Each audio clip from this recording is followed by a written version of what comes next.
হাত উঁচিয়ে বলছে, গুলি কর, আমাকে গুলি কর, আর গুলি করে দিল। ওরা কি মানুষ হবে না? সমগ্র বাংলাদেশের শিক্ষার্থীরা দাবি নিয়ে নেমেছে, শিক্ষার্থীদের তো কোনো দোষ নেই, ওরা মানুষ নয়, ওরা পশু।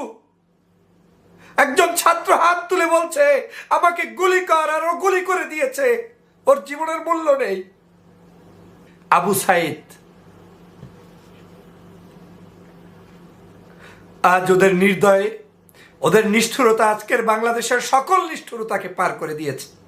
কৃষক, শ্রমিক, জনতা, হিন্দু, মুসলিম, বৌদ্ধ, খ্রিস্টান, যে যে প্রান্তে আছেন সবাই মিলে ইস্পাত দৃঢ় শক্তি অর্জন করে ফ্যাসিবাদের পতন নিশ্চিত করুন। একটি নির্মমতার, নিষ্ঠুরতার দিন দেখলো বাংলাদেশ। আজকে যখন কোটা সংস্কার আন্দোলনে ছাত্র